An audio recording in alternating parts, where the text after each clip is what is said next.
Ciao amici, and welcome back to Experience Italy with Friends.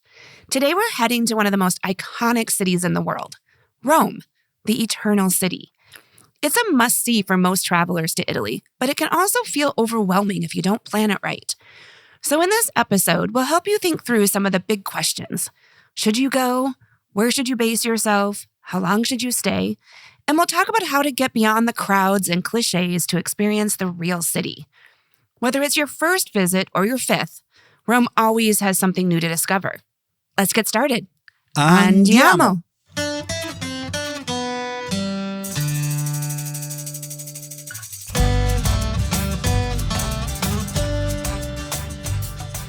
Experience Italy with Friends is a travel and lifestyle podcast where we will explore our favorite destinations and hidden gems, share key travel tips and cultural insights, and provide real-time updates about our move to this remarkable country. Join me, Tanya Razzo, an Italian travel expert and founder of Amici Vacations, and my Italian husband and producer, Davide Razzo, on a journey that is sure to inspire you and prepare you to create immersive and authentic experiences of your own in the beautiful country of Italy. Ciao, everyone. Grazie mille for joining. Here with me, as always, is my husband and co-host, Davide. Ciao a tutti. Hey, I'm really excited about this one, Tanya. You know, Rome is one of the most historic and inspiring cities in all Italy.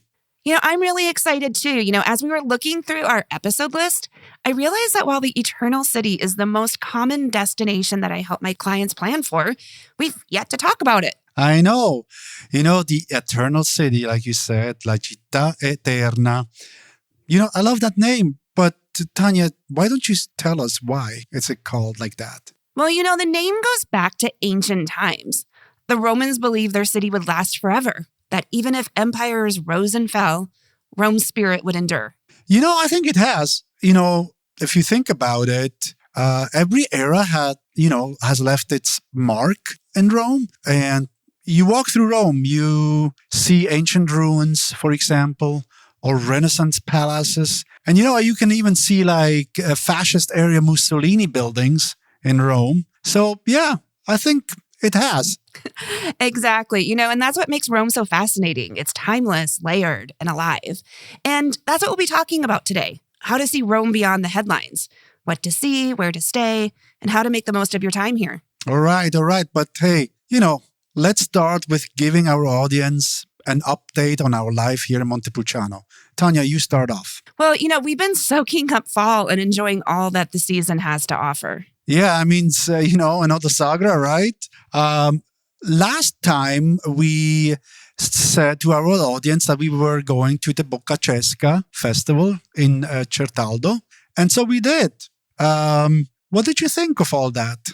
Well, I have to say it wasn't quite what I was expecting. For some reason, I envisioned something more like Alba's Truffle Festival, big tents, lots of vendors, a big hoopla. And it was a much smaller event, though, we went on a Friday, so maybe it got livelier during the weekend. But, overall, it was our first time in Certaldo Alto, and it's a medieval hilltop town, and it was super charming. Yeah, that was the nice surprise of it. And I thought that the going on a Friday, it would be less busy, but I don't think it was getting bigger on a Saturday or Sunday. But, I loved going up there in Certaldo Alto with a cable car. You need to take a cable car to go up there. It's car free. And walking around, it was really nice. And the views were spectacular. And, we did some shopping, right? Yeah, we never leave empty-handed. And somehow we ended up coming home with more wine and cheese again. Yes.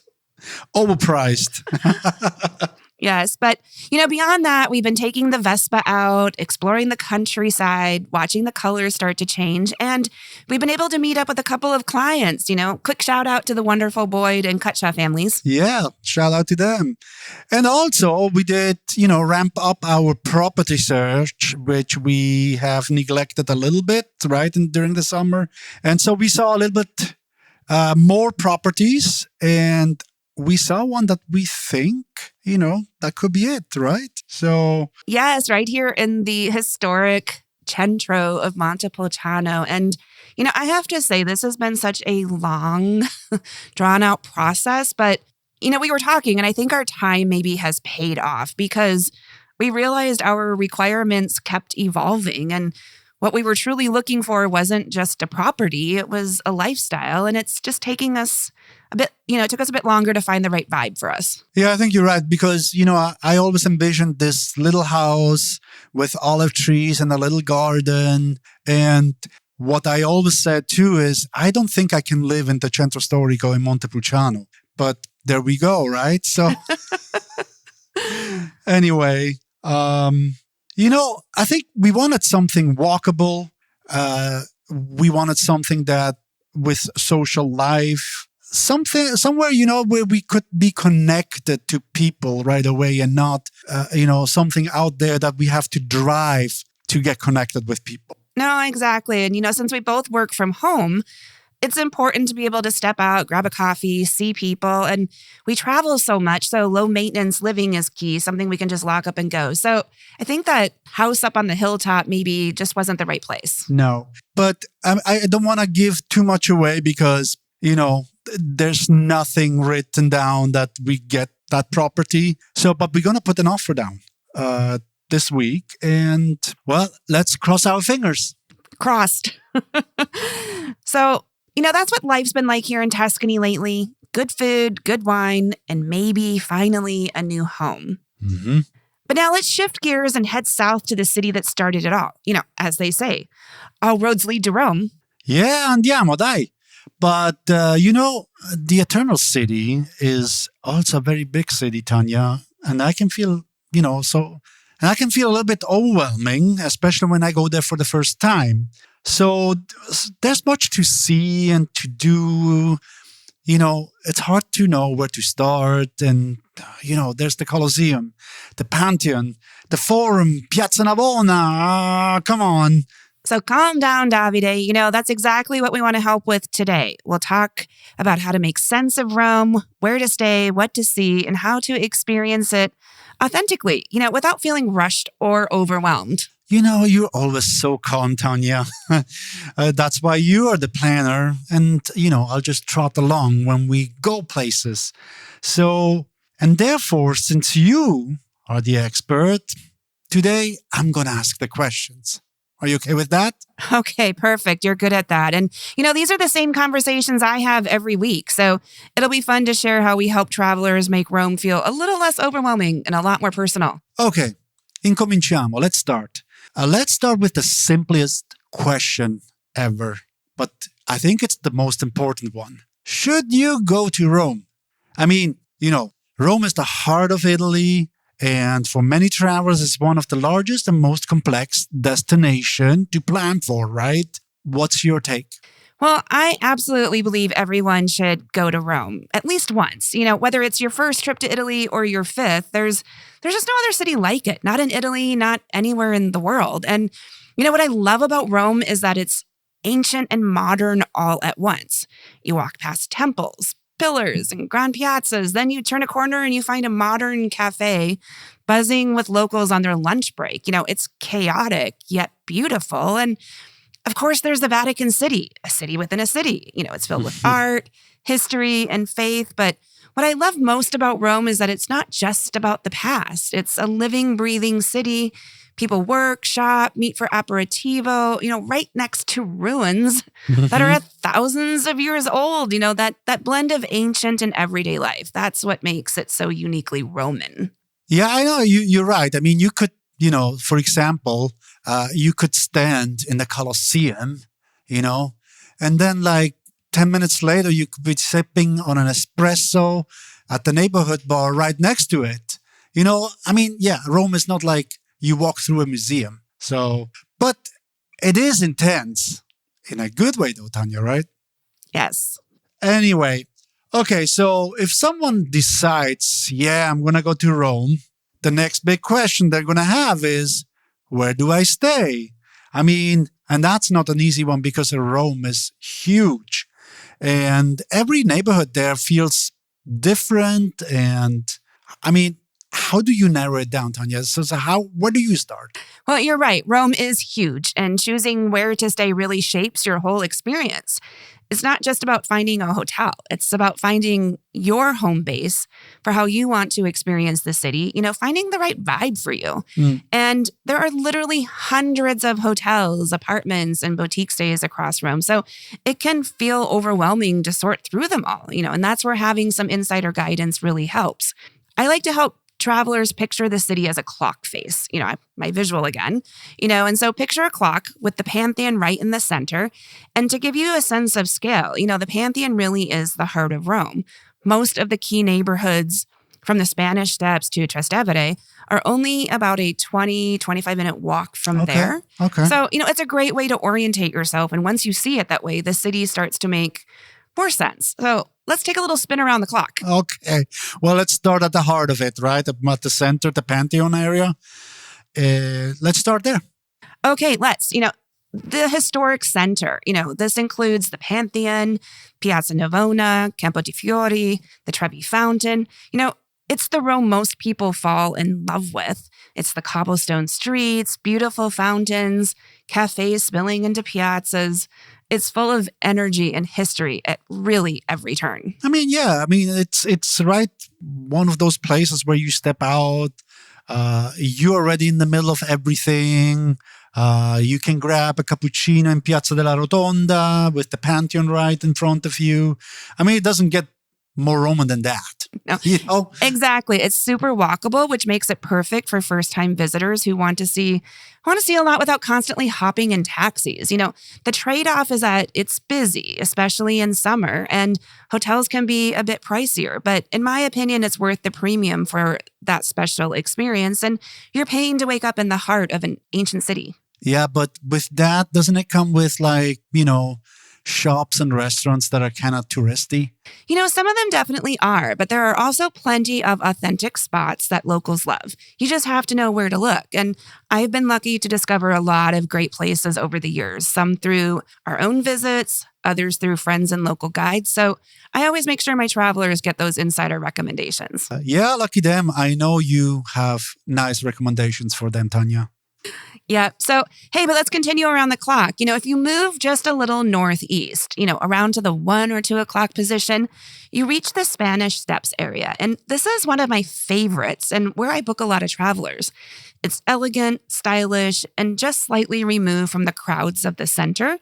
It reminds me a bit of New York's Upper East Side, high-end shopping, great restaurants, and even Villa Borghese Park nearby, which feels like Rome's Central Park. Yeah, it's a beautiful area, elegant buildings, great shops, and of course, the famous steps. So exactly, you've got the Piazza di Spagna and Via dei Condotti, home to some of the best shopping in the city, but also plenty of side streets with small trattorias and wine bars. It's still close to everything, but feels a bit quieter and more local. It's a perfect place to unwind after a busy day of sightseeing, in my opinion. And yet, just up on the road is La Piazza del Popolo. It's one of my favorite spots. You can walk up to the Pincio Terrace.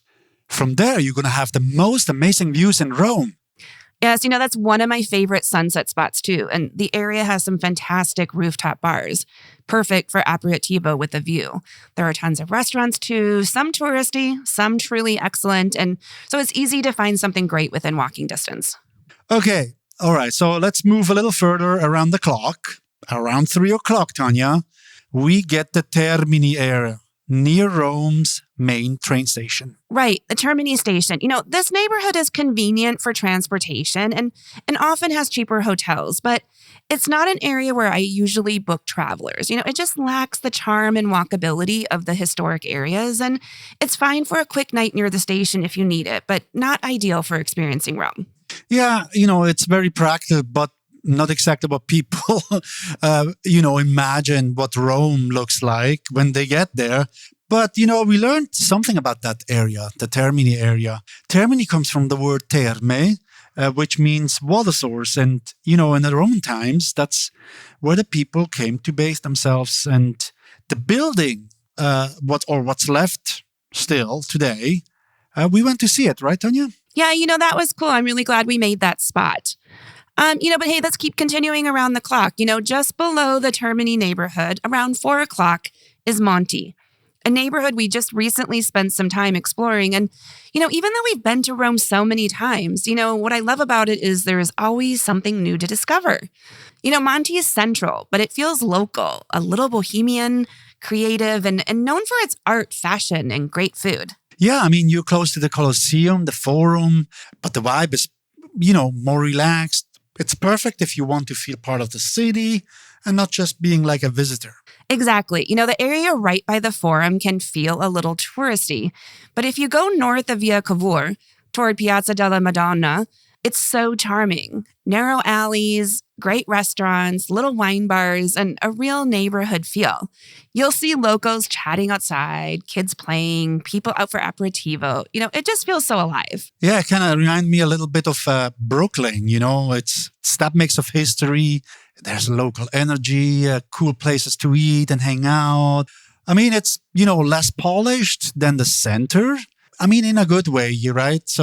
And you feel that blend of old and new Rome. Totally. It's got that lived-in charm, but you're still only a short walk from the Colosseum. So for travelers who want something central but not too polished, Monti is a great option. Stylish, authentic, full of personality. Okay, yeah, I think that's great.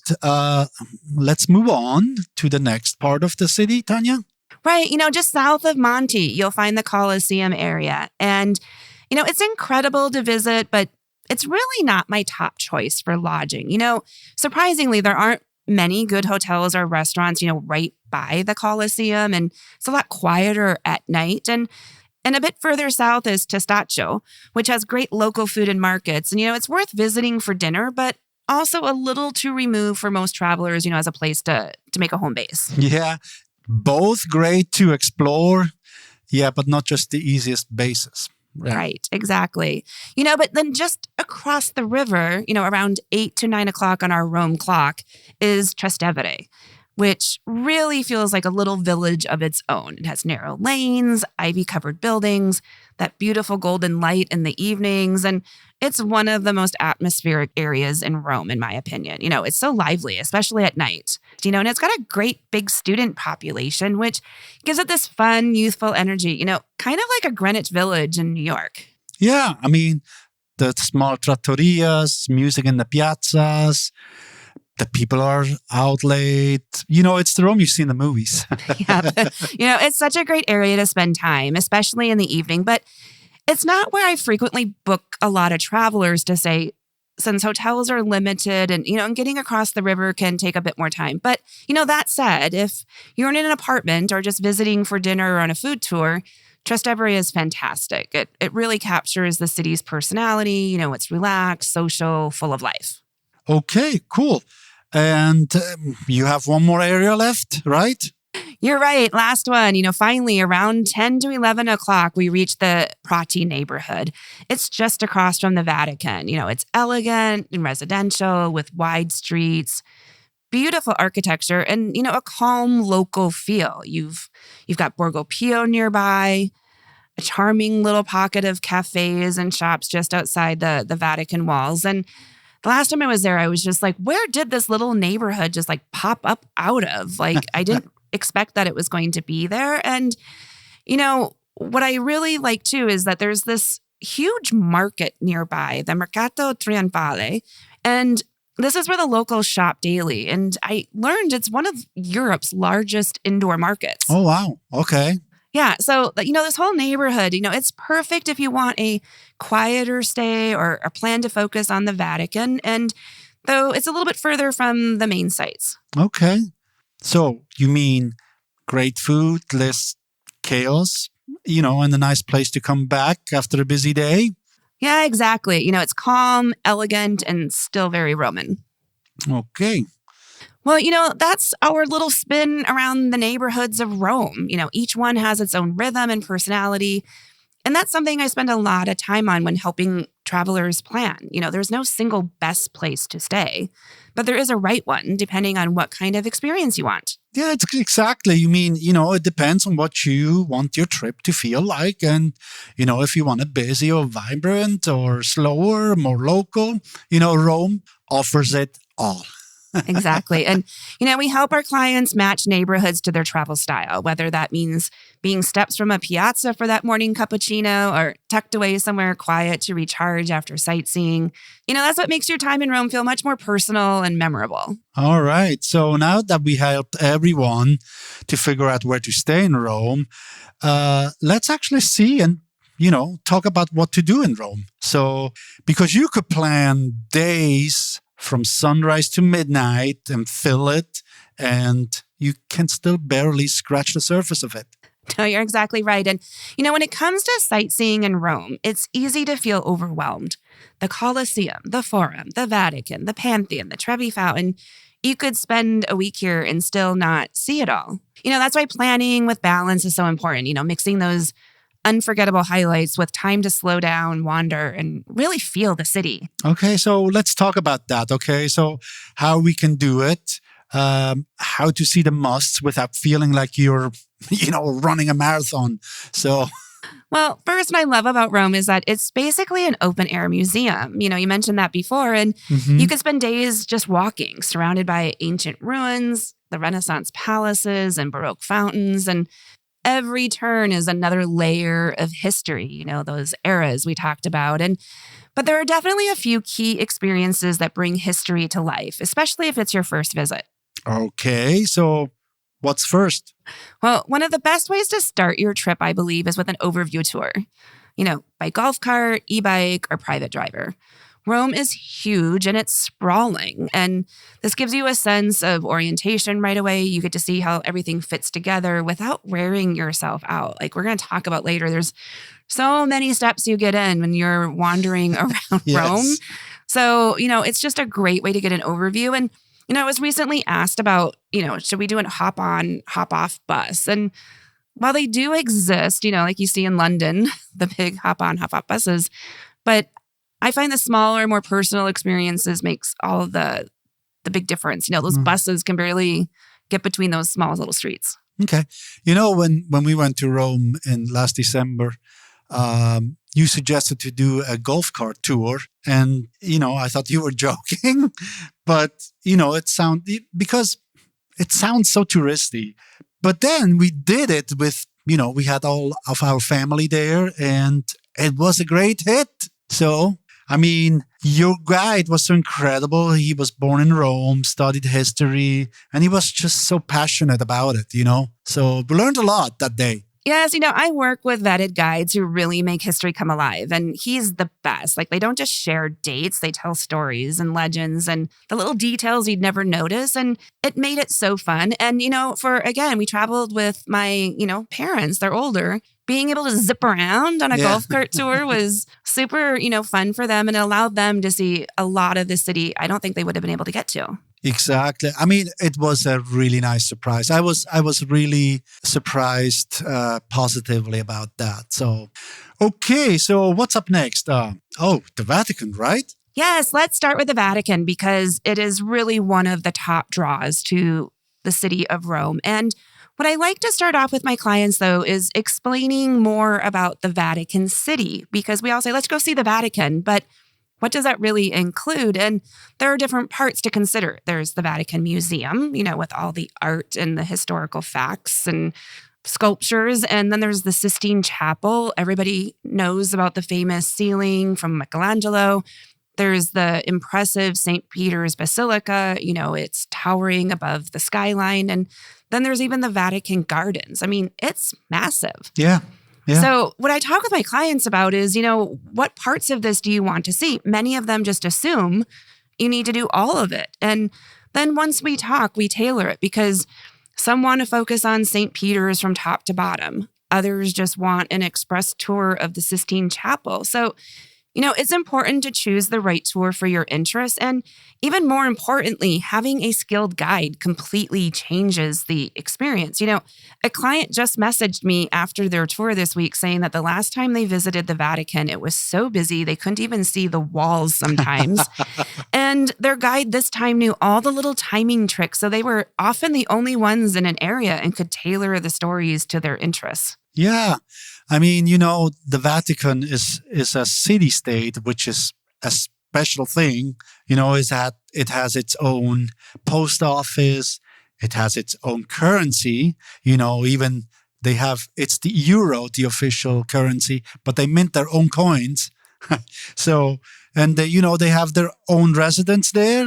It's really cool, So after the Vatican, let me guess, we're going to the Colosseum. Yes, of course. We need to talk about the Colosseum in ancient Rome. I mean, for real, whenever you think about Rome, don't you just picture the massive arena and all the different, gladiator movies really brought it to life? It's no wonder. I mean, people have to see the Colosseum when they come to Rome, and it's hard to miss. Yeah. Literally, it's huge. But, touring the Colosseum, again, comes with some choices because you can just see the Colosseum itself.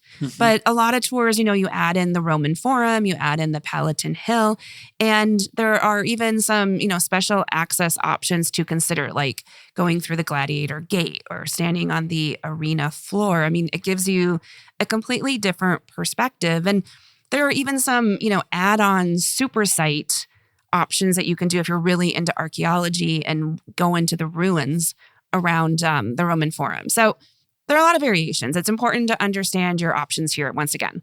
Yeah, I mean, those are obvious highlights, but I think it's important how you plan them, and I think that makes the difference. You always find the guides that they make them feel personal and have that experience, and then it's more authentic too. So I hate it when I see, tour guides with the flag up and you follow like cattle. It's like, it's, a more personal tour. I think it's the way to go.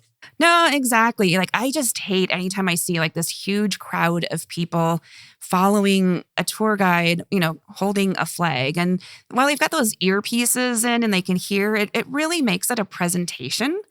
And you're being presented to versus having an interaction and a dialogue with somebody who is local to Rome. And so there are really also, adding to the overwhelming part of planning for Rome is that just like there are hundreds of hotels, there are hundreds of tour companies online, and you can get lost, finding the right one. And I've really spent time curating a list of local partners that I trust. And I always recommend private tours or very small groups, like no more than 6 people and never more than 1 major tour per day. Like we learned that the hard way, right? Yes. I mean, people think that they can do the Vatican, the Colosseum, all in one day. And it's just impossible. Well, we only had really one day, and we found like this combo tour back in 2016. And we did the whole Vatican in the morning, had a lunch break, and then went and did the Colosseum. And my head was going to explode from all of that just information overload. And it was hot on top of it. So I know, just again, never again. It's a good reminder, when you plan a trip to do sightseeing, just leave room for exploring. Like, you want to take a break. You want to go sit down and have a coffee or a cappuccino or something, but just wandering around. There's so many things to see there, hidden fountains, street musicians, those are the memories you actually make, the ones that you don't plan. No, exactly. And you can walk from the Colosseum to Piazza Navona in just under an hour. And along the way, you'll pass ruins, churches, markets. I mean, it's an experience in itself. So the key is to slow down and let yourself get lost a little and just enjoy the energy of what's going on around you. Yeah. I mean, again, try to connect with local life, food tours, artisan visits, neighborhood walks. I mean, those are all the, things that you can do for fun and, connect with the locals. Exactly. You need to see the iconic places we just mentioned. They're famous for a reason, but make sure to balance them with moments to just be in Rome. Sit in a piazza, sip wine, listen to the fountains. That's when the real Rome really gets under your skin. Cool. Okay, that's a perfect segue to what we're going to talk about next, which, is for people that have extra time in Rome, or for those that are coming back for a second or a third or a fourth time, there are some other activities you can do. What are those some of, and which one do you recommend? Well, like you said, there's so much to see in Rome. I actually created a Google map of what I consider to be the off the beaten path places. And, I just had to revisit it and verify, but I have over 45 places saved on it so far. Wow. And honestly, it's still probably a gross understatement of what there is as far as like total options. I'm sure there's like 100, but I've narrowed it down to 45. 45? Okay, so give us maybe a couple of them. What are those highlights? Well, I'm going to actually group them into some categories because I really, I try to, give these options and inspire people. And I share this Google Maps to say, scroll through it, see what interests you. But it comes down to if you're a museum lover, there is no better place than Rome to get your fix of museums. I mean, beyond the Vatican, there's the incredible ones like the Borghese Gallery up in the park. Then there's the Doria Pamphili Gallery and the Palazzo Barberini. And for archaeology lovers, Rome has 4 national Roman museums. Some are huge and some are smaller, quieter, and absolutely fascinating. So if you're a museum buff, you come to the right place. And, if you come to Rome and it's raining, maybe a perfect day would be spending it in the museum, indoors. Perfect days. Like today, it's raining today, so it'd be dreary. Great time to go to a museum. But if it's a beautiful day, I would say you need to enjoy some of Rome's green spaces. We mentioned the Villa Borghese, Rome's Grand Park, where there you can rent a bike, you can row a boat even. They have a little pond and you can have a picnic and it's charming to go in. I mean, again, it's similar to kind of like New York Central Park, that it's this huge park right next to the city. So enjoy some green space there. Then there's Aventine Hill with peaceful gardens. And, it has that famous keyhole view of St. Peter's. And we haven't gone to look for it ourselves, but it's everywhere on, your feed. People will show the keyhole framing St. Peter's. And for something more unique, though, head down the Appian Way. And it's one of, Rome's oldest roads. It's lined with aqueducts, tombs, and ruins, and you can walk or bike through history and still be within city limits. And so it's a fun way to get a little exercise, either walk or get a bike. And that's like the green spaces outdoors, but then you have to think of underground Rome. And we've talked about this like just recently with Naples, that there's this underground city, and Rome is the same. There's tons and tons of catacombs and crypts, and you can literally walk through centuries of history beneath the city. It's fascinating and a little eerie. I mean, there's some that you see all the skeletons and skulls, and it's not usually my vibe. Maybe to go there on Halloween. Yeah, I was going to say.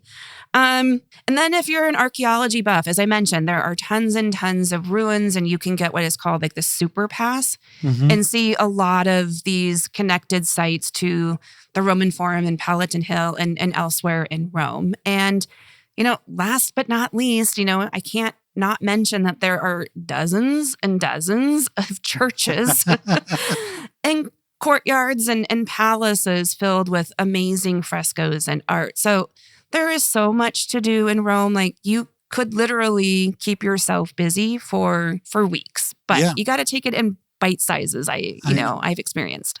And I'm going to add another one, which is the cultural side. There's open air concerts at the Bath of Caracalla, theater performances, football matches, AS Roma, Lazio, art exhibitions, and then what makes Rome so special, it's endless. There's always another view, another story, another experience, Yeah, I couldn't agree more. And, and that's where I come in as a planner. I get to know my clients and their interests, and I can weave these hidden gems into their itineraries. For example, I have clients going to their first soccer match next weekend, and they are so excited. And it was a little bit of a learning curve for us to figure out how to buy tickets and get this organized, but we made it happen. Yes, we did. Okay, so, after hearing all of that, I don't think you will ever be bored in Rome. If you do, then you do something wrong. But all that exploring, it definitely makes someone hungry.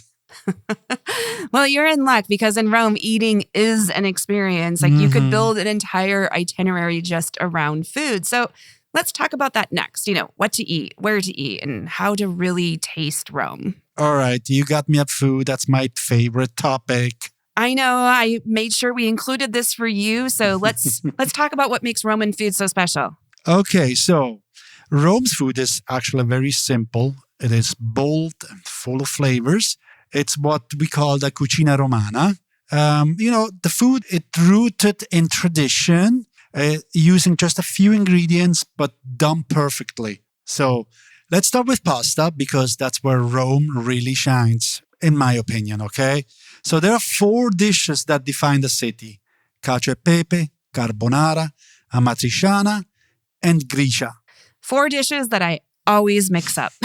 Okay, and you're not the only one, trust me. So, okay, I'm going to break it down for everyone, and it's actually very easy. The 4 dishes in Rome, they all start with the 2 ingredients, which is the pecorino romano with the black rind and pepper.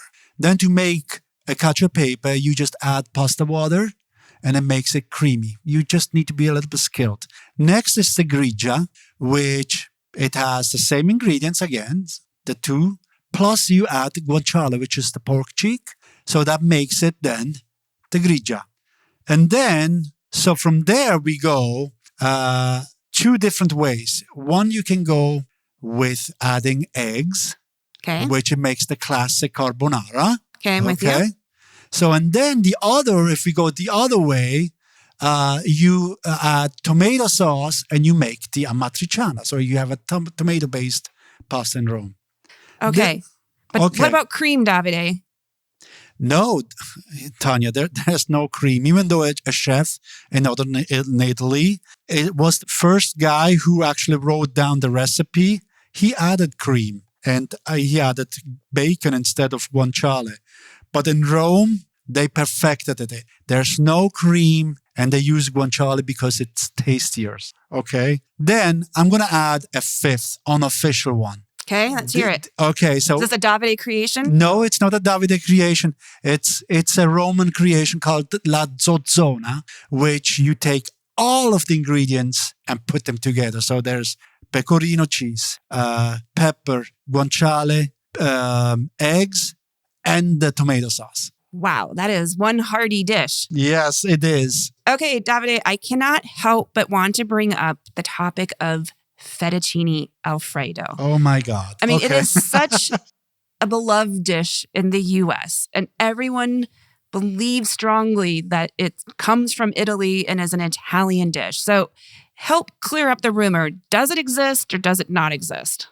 Yeah, it's that famous dish that Italians don't actually eat. So tell me more. Okay. Yes, it's real. Yes, it was invented in Rome by Alfredo di Lelio. But the real version is just butter, cheese, and pasta. That's it. There's no cream, no garlic, no parsley, and especially no chicken, okay, and neither shrimp. So that's an American thing. But you can still visit Il Vero Alfredo in Via della Scrofa, right? Oh, yeah. But, most locals go there and they order cacio e pepe or fettuccine al burro. They never, say, can I have fettuccine Alfredo? So that's what the real Italians do in Rome. Okay, well, thanks for clearing that up, Davide. And, let's move from pasta to Rome's favorite street food, the supli. Those fried rice balls filled with mozzarella and ragu, they're so addictive. Oh my gosh, I could eat them forever. Oh yeah, i supplì al telefono. Because when you pull them apart, they, the melted mozzarella stretches like a foam cord. So, but also another one is the carciofi alla romana, artichokes that are braised in olive oil and herbs, or I carciofi alla giudia. They're crispy fried ones from the Jewish ghetto.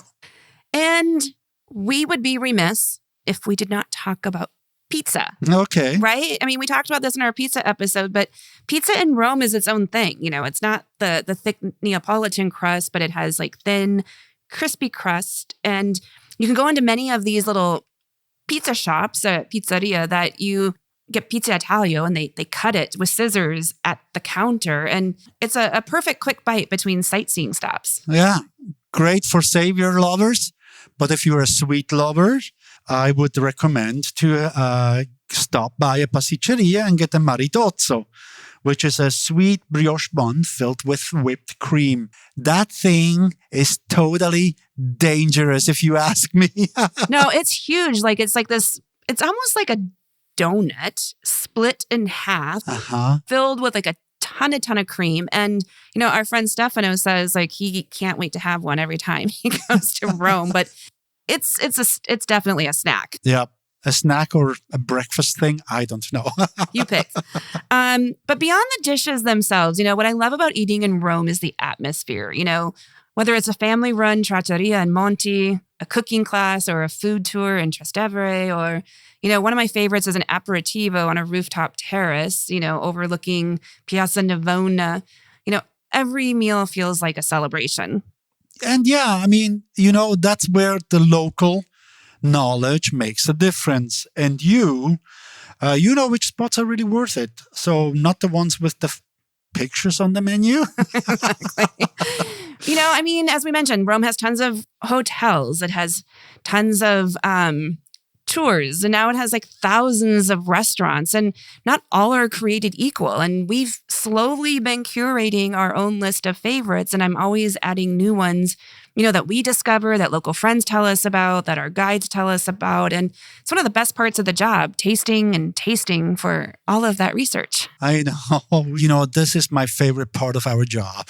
It's just go eat, and trying all those specialties and local foods and all that. But after we eat all that, still got to get out there and do some more exploring, right? Yes. So let's say somebody has a few days left in Rome and wants to see, something else outside nearby Rome. What is there to see? Well, there's lots of day trip options from this fabulous city. And, that's one of the great things about Rome is that you don't have to go far to find something amazing. Mm. I like to group day trips into like three main categories. There are some quick getaways just outside the city. There are some places a bit further away that offer something unique. And then there are those that are further away, but surprisingly easy to get to these days because of the high-speed train. Yes. Okay, so let's start with the closer ones just outside the city. These take about 30, 60 minutes to get to. It's perfect for a half day or even full days if you want to go to Tivoli, 45 minutes away. It's home to the Villa d'Este with its incredible Renaissance fountains and gardens. There's Hadrian's Villa, the Emperor's vast country estate. There's also Castelli Romani, a collection of small hill towns south of Rome, Frascati, Castel Gandolfo, Nemi. All of these are known for their wine, their lakes, and the Roman weekend lifestyle. Yes. There's a Roman's escape plan when it's too hot in the city. That's where you find them on Sundays. Exactly. And also just 35 minutes away is Ostia Antica, the ancient port city of Rome. It's like a smaller, quieter Pompeii. Incredible ruins, mosaics, and even an ancient theater, but without the crowds like Pompeii. Like a lot of people don't know that this is just outside there. Yep. No. Okay. Okay, so let's go a little bit further from the city, about an hour to hour and a half. And, Calcutta is one of my favorites. It's a tiny medieval village perched on a cliff north of Rome. And it's very artsy, quirky, full of studios and cafes. And then for history buffs, there's Monte Cassino Abbey. I just learned about this recently from a client interest because he's a huge World War II buff. Oh, and he had read about it. And so I had to research it and learn that it's about an hour and 20 minutes by train. And it made a perfect day trip from Rome. Like he loved it and his family really loved the Abbey too. Like it was beautiful. So I keep telling you every time we want to, drive by it on the way to Calabria, we need to make a stop and see this. But it's amazing. I think we should just, stop sometime and just see it. Also, when we are on our way to Calabria, there's the La Reggia di Caserta that we want to stop by, But anyway, let's keep going, Tanya. Okay, let's move on to the last bucket. So now these places are a little bit further out geographically, but thanks to the fast trains that I mentioned, they're actually quite easy to get to from Rome. So first there's Naples and Pompeii. This is a super popular day trip for clients, and it's a great combo. In about an hour and 10 minutes, you're in Naples. Half an hour from there, you're in Pompeii. So it's really great to combine just a day trip to Pompeii and maybe a winery, or you can do Pompeii and go into Naples and do a great food tour. And, also what isn't as popular but doable, if you just want to see a glimpse of Florence, you can go there in about an hour and a half and spend a half of the day exploring the Uffizi, climbing the Duomo, do a little shopping. And so both are great quick trips from Rome if you don't want to actually move your home base. I think, that's great. You said that you don't have to change hotels, but what it makes it easy too is that there's a train every hour, even too late, until midnight. If you want to get back to Rome, you take a train at 10 at night and you be back in Rome in an hour. No, exactly. No, it's making it easier and easier to get around and keep one home base. And, that's what I love talking with my clients to understand their interest, to see what else we can weave in. And I just had a client say they love Ferraris. So we figured out how to make a day trip to Modena happen. And it's going to be a long day, but he is so excited to go test drive a Ferrari.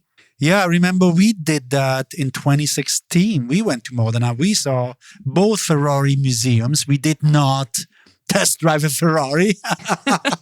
But yeah, it was fun. So I hope they're going to have fun. And, there was a lot outside of Rome to see. And it's really hard which one not to do. No, it's usually how it goes. That there's so much to do and you have to narrow it down to make decisions. And what's funny is, we say all roads may lead to Rome, but the roads out of Rome are just as rewarding. Yes. Oh, well, Tanya. So, okay. Hey, we're again to that point of the episode. We're almost at the end, but we cannot leave our audience without your tips. Tips from Tanya. Okay, well, let's kick off with my first tip. Answering the question I get a lot is, how much time do you need to spend in Rome? And, it does depend on what kind of traveler you are, but for a first visit, I typically recommend at least 3 nights in Rome. 2.5 days, 3 full days, and that gives you enough time to see the major highlights, the Colosseum, the Forum, the Vatican, and still have some time to wander around, linger in the piazza or rooftop bar, and soak in the atmosphere. So you get to experience Rome without feeling rushed. And, getting back to my advice on no more than 1 key event per day, that allows you to get an overview one day, a Vatican tour one day, the Colosseum the next day, and still leave room in there to see all those self-exploration points of interest and just sit and hang out. Yeah, you're right. I think that's plenty. 3 days for, your first visit and the first impressions. You go see all the big sites, but, you're just in Rome too. So don't forget to relax and, sit sipping a coffee or an aperitivo and just watch the city, Exactly. And, if you can stay 4 or 5 days, that's when you can start adding in a few of the off the beaten path spots that we talked about, those museums, the gardens, the new neighborhoods to go explore. And, honestly, even a week in Rome isn't too much. You could add in a couple of day trips or simply spend more time exploring different neighborhoods at your own pace. And we've done that a lot. We have gone to Rome so many times, and each time we add in something new, something interesting. But I really want to emphasize, as I'm talking with clients, is to build in balance, because Rome is such a big city. It's busy. It's full of history, but you really need to take time to just take it in and slow down and sit at that rooftop that you were mentioning too, and having that great aperitivo. Yeah. So, I imagine how you want to see all these sites, but how are you going to get around there? What are you going to suggest? Well, it's a great lead into my next tip, Davide, is how easy it is to get around Rome. And the easiest is by foot. And Let's burn off the carbonara. Exactly. And, I feel like on average, like just as an average day in Rome is 20,000 steps. Yep. And when I've been there on my research trips where I'm fitting a bunch in, I know I've texted you at times where I'm at 27,000 steps. I mean, before you know it, it's just such a sprawling city. So to help with that, I mean, there is the city metro and the bus, but sometimes I feel like it just adds extra time to figure out how to get a ticket, go downstairs, upstairs, maneuver to where the metro stops are. So I feel like the other one that I most lean to is Uber or taxi. Mm-hmm. And what's convenient now is that you can use the Uber app for both in Rome. And so they show you both options. And of course, the taxis are always priced a little bit cheaper than Uber to encourage you to take the city taxis instead of Uber. But it's great that it's both on the Uber app and you can compare. One of the things we brought up in our episode about just getting around Italy is to remind people that you don't just stand on a street and wave down a taxi. No. That doesn't happen here. You have to go to a taxi stand. And they are located all over the city, Yep. usually around main piazzas where there's a compilation of hotels too. Or you can just go into a hotel and maybe they could call one for you. But between the Uber app and taxi stands, I mean, if you just walk until you drop, yeah, and you are I can't do another step. And you can easily Google those taxi stands, right? Google taxi stand in Rome and they'll pop up. Yeah. So it is a huge city, but between your feet and the Uber app, I think that's the easiest way to move around. Okay. So what's your next tip, Tanya? Hey, Davide, I'm going to leave you with 2 solid ones this week. What? Not third. Okay. All right. Not all things come in threes. Well, then let's close the episode, Tanya. Yes, it's been an episode packed with a lot of information, but that's our take on Rome. It's timeless, vibrant, and endlessly layered. And no matter how many times you visit, there is always something new to discover. Yeah, I know. And, Rome is one of those cities that, again, I'm going to say it again, it's ancient history and modern life. They meet and they blend perfectly. You can spend the morning in the Colosseum and at night in a little trattoria where the chef will cook you carbonara. Yes, and if you're planning your own trip and want to experience Rome without the overwhelm, with the right pacing, neighborhoods, and hidden gems, that's exactly what we love helping our travelers do. So make sure to reach out to us. Okay. Well, take your time in Rome, move around, eat well, and take everything in. So, and should you have questions, reach out to us either on our Facebook group page, Experience Italy with Friends, or, drop us a line at info@amicivacations.com. Well, thanks everyone for joining us as always, amici, and alla prossima. And arrivederci from Tuscany.